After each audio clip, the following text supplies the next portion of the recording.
참 집요한 사람들이죠. 집요한 사람들이고 또 대단한 사람들이기도 하고요. 사람을 종교적인 성향이 다르다고 하여 이렇게까지 집요할 수가 있을까 싶을 만큼 아주 끈질기게 바울을 죽이려고 합니다. 그런데 그 24장 27절 말씀에 보면 2년이 지난 후에 벨릭스 총독 부임이 2년 남은 그 시점에서 바울을 만났는데, 바울을 만나가지고 의와 절제와 장차 오는 심판에 대해서 강론하고 예수의 도를 더 알고자 하고, 그런 사람이 2년 동안 그냥 더 자주 불러서 돈 때문에 그래서 같이 이야기만 했지 전혀 진척이 없었던 거죠. 2년 동안 바울의 돈을 빼앗으려고 유럽에서 예루살렘에 구제헌금을 가지고 일행들과 함께 올 정도니까 그 정보망에 다 드러나서 그에게 돈이 많다. 게다가 이 서원한 사람 4사람의 머리 깎는 비용까지, 결례를 행하는 예시까지 행할 정도면 숨겨둔 돈이 많다라고 그렇게 생각해서 돈을 빼앗기 위해서 더 자주 불러서 2년 동안 그렇게 이야기를 했지만 복음의 진보가 하나도 드러나지 아니하는, 예수를 영접지 아니하는 그 사람의 모습을 봅니다. 그래서 이 누가는 사도행전을 쭉 기록하면서 이 시간을 자꾸 분명하게 밝히려고 합니다. 여기 이태가 지난 후에 25장 베스도가 부임한 지 3일 후에, 또 쭉 내려가다 보면 이튿날 6절 말씀에 25장 6절 말씀에 보면 8일 혹은 10일이 지난 후에, 이렇게 이 시간들을, 날짜들을 굉장히 신경 써서 기록하고 있는 걸 보게 됩니다. 아주 꼼꼼하게 그 시간들을 기록하고 있는데, 이 보르기오 베스도라고 하는 사람이 벨릭스의 후임 총독으로 이제 부임을 하게 됩니다. 소임을 이어받는데, 그렇게 그냥 소임을 이어받았다라고 하지 아니하고 벨릭스가 유대인의 마음을 얻고자 하여서 바울을 2년 동안 구류해 두었다. 이것을 분명하게 밝히고 넘어갑니다. 그러니까 임기를 마치면서 그가 너무 과도하게 유대인들의 그 반란을 진압하는 과정 속에 헬라 사람들 편을 드는 바람에 유대인들의 원성을 사서 네로에게, 가이사 그때 황제였던 네로에게 상소가 올라가 가지고, 그래서 조사를 해보니 이건 불합리한 조치였다.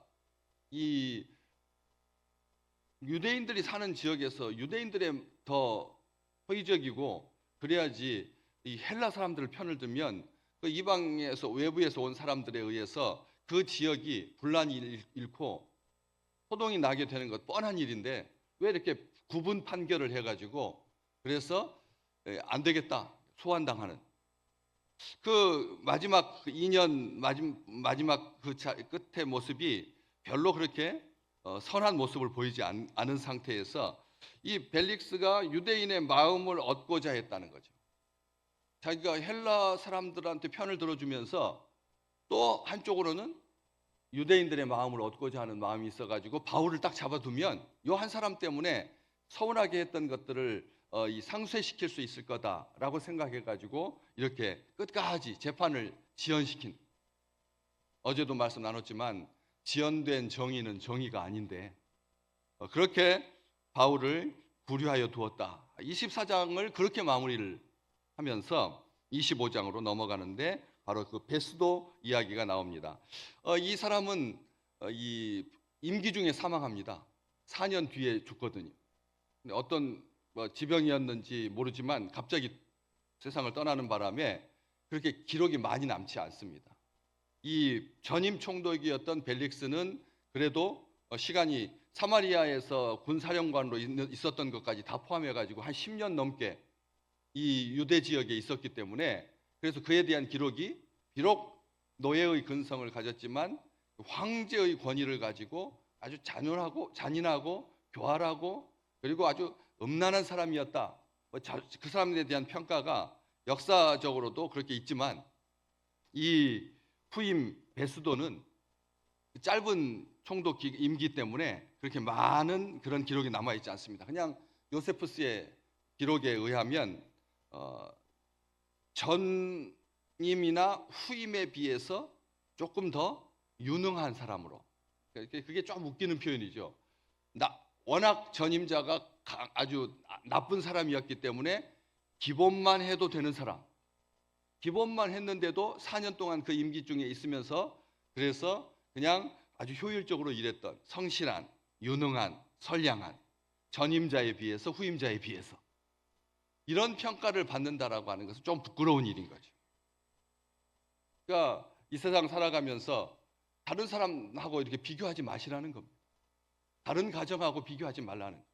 나보다 못한 가정 얼마나 많은데 나보다 못한 가정 얼마나 많은데 내가 이렇게 이 신앙생활하고 그렇게 가족을 꾸리면서 앞으로 나갈 수 있는 것 얼마나 대단하냐. 이걸 가지고 자기의 뒤처짐을 자기의 평균 이하를 커버하려고 하는 그런 경우가 은연중에 있거든요.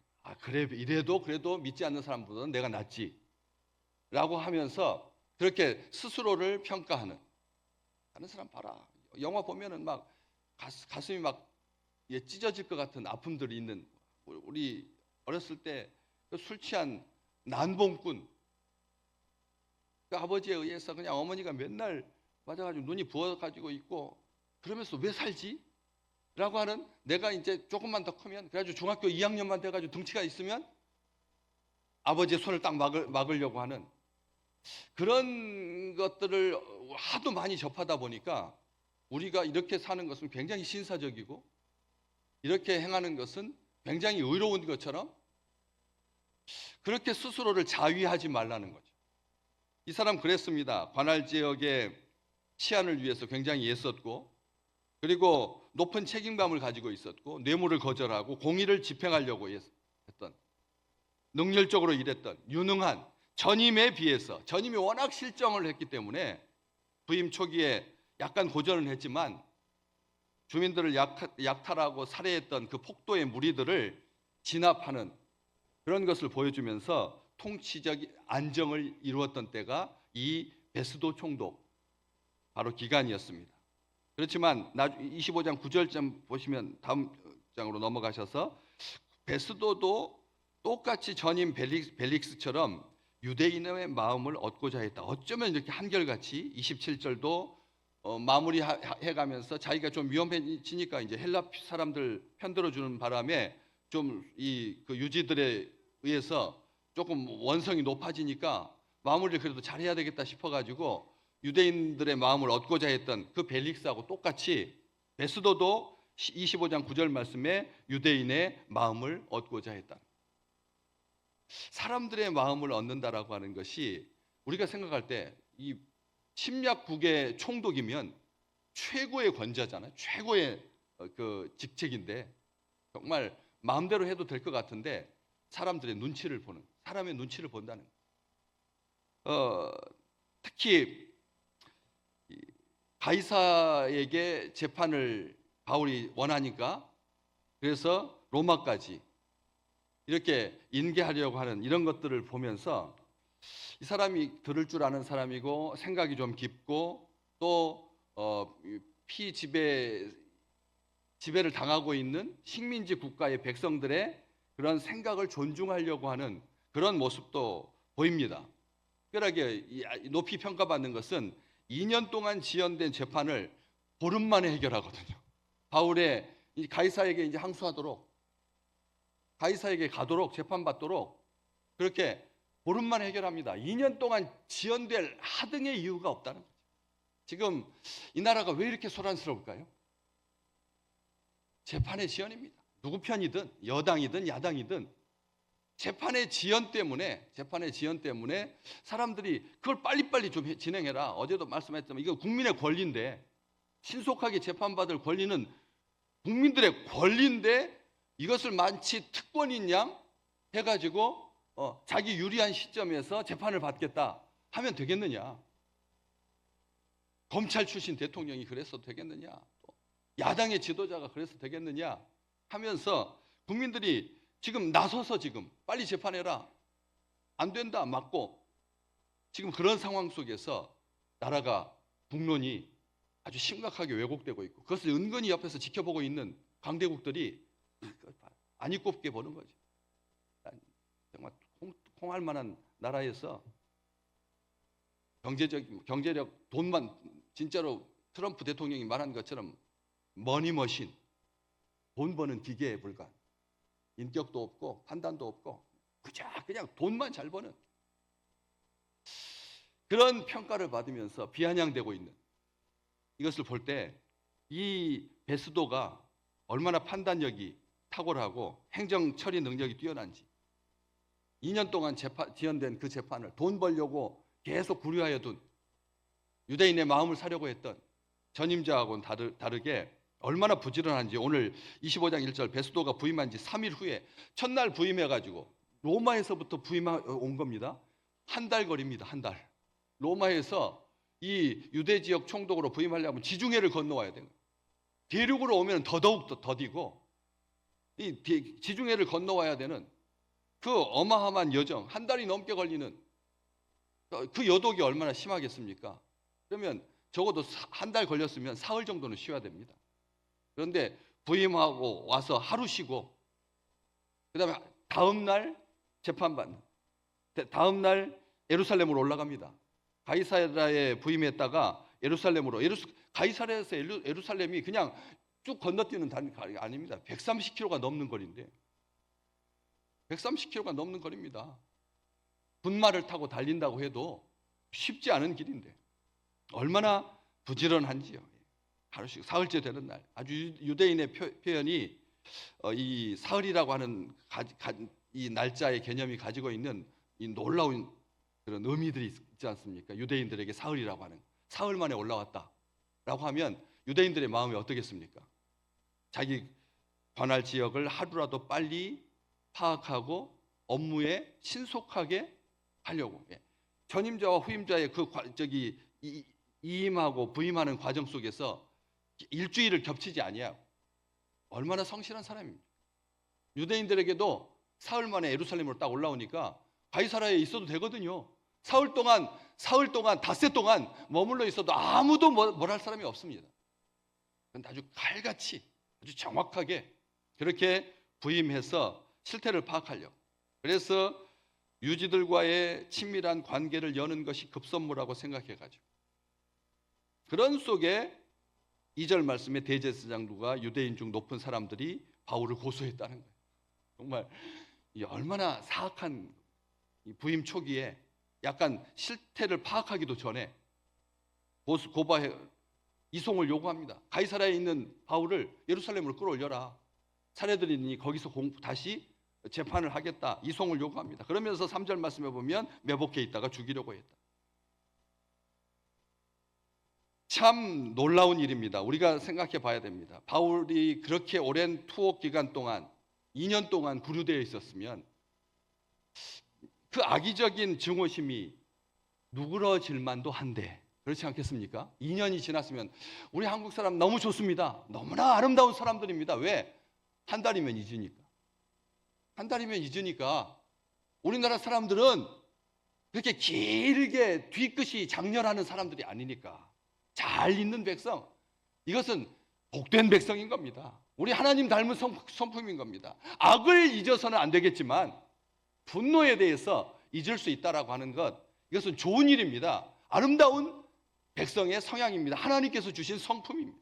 이 사람들은 그렇지 않았거든요. 2년 동안 그냥 이게 움켜진 그 마음, 핥힌 그 마음을 가지고 전혀 누그러뜨리지 않고 새로 부임한 총독까지 자기 구미에 맞게 길들이려고 하는 그런 사람들이었지 않습니까? 그런데 베스도는 그렇게 넘어가지 않습니다. 호락호락한 사람이 아닙니다. 바울은 도주할 우려가 없다. 도주할 우려가 없다.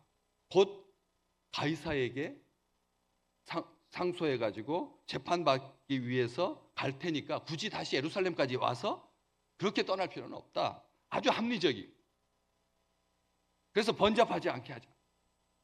바람직하지 못하다. 아주 공정한 사람입니다. 사람들의 마음을 사는 자였다. 더 또 놀라운 것은 그 당시 이 유대를 다스리고 있던 사람, 대표적인 왕이 누구였냐면 아그리파 2세였습니다. 아그리파 2세와 만나서 이런 과정들을 같이 협의하고 하는 것을 보게 됩니다. 지금 이 유대를 다스리고 있는 아그리파 2세는 드루실라의 오빠입니다. 그러니까 벨릭스 총독 부인의 오빠인, 나중에 나오지만 13절에 보면 수일 후에 아그리파 왕과 버니게, 자기 여동생하고 동거하고 있던 참 미모를 가졌던 드루실라도 예뻤지만 그 누이 또 하나 있었는데 그 버니게도, 그래가지고 그 부부 관계도 아닌데 같이 살고 있었습니다. 동거하고 있었습니다, 동생. 그런 정말 음란한 그 가문인 거죠, 한마디로 말하면. 그런데 거기에 대해서 상징적 존재에 불과한 망해간 나라의 통치권도 이제 막 빼앗겼습니다. 유대 땅을 유대인의 왕이 다스려라 라고 하는 원칙을 세워줬음에도 불구하고 백성들한테 인기를 얻지 못하고 제대로 치안이 유지되지 않으니까 총독을 직접 보내가지고 관할하게 하는 그런 상징적 존재인데도 그와 같이 이야기를 나누는, 와서 들으시라고 존중해주는 참 좋은 사람이었는데, 아쉬운 것은 그가 영적으로 무지했다는 거죠. 다음 장 26장 24절에 보면 베스도에게 네가 예수에 미쳤다. 네가 예수에 미쳤다. 너의 그 많은 학문이 너를 미치게 했다. 이렇게 평가하거든. 26장에 보면 베스도가 바울과 이야기를 나누는 중에 미쳤다고 생각해. 예수에 미친 사람이다. 아멘. 저는 우리 식구들이 점점 더 예수에 미쳐 가시기를 간절히 축복합니다. 세상에 미치지 아니야. 세상에 미치지 아니야. 돈에 미치지 아니야. 합리적인 관계에 미치지 아니하고, 이성적 판단에 미치지 아니하고, 효율에 미치지 아니하고, 능률에 미치지 아니하고, 사람의 마음을 얻고자 하는데 미치지 아니하고 하나님에게 미쳤다. 바울이 지식적으로 아주 풍성한 사람이라고 하는, 장막 다루는 그런 사람이었는데 아는 거죠. 사람은 얼마나 깊은 사람인지를 알아서. 그런데도 이 미치게 한다. 별로 중요하지 않은 일 때문에 네가 동족들의 반감을 사서 이렇게 죽임을 당할 위험에 처해있지 않느냐라고 하면서 어리석다, 그런 것. 굉장히 세상적으로는 좋은 충고를 한 것 같지만 영적으로 무지했던 것이죠. 오늘 새해가 시작된 지 7일째 되는 날, 하나님의 마음을 더욱 사는 아름다운 식구들 되시기를 주의 이름으로 축복합니다. 하나님의 마음을 더욱 사는, 정말 혼란할수록 그렇습니다. 정함이 없는 시대입니다. 뭔가 좀 이렇게 꾸준하게 나아가는 것이 없는 이런 시대에 한결같은 하나님의 사랑받는 아름다운 날 되시기를 주의 이름으로 축복합니다.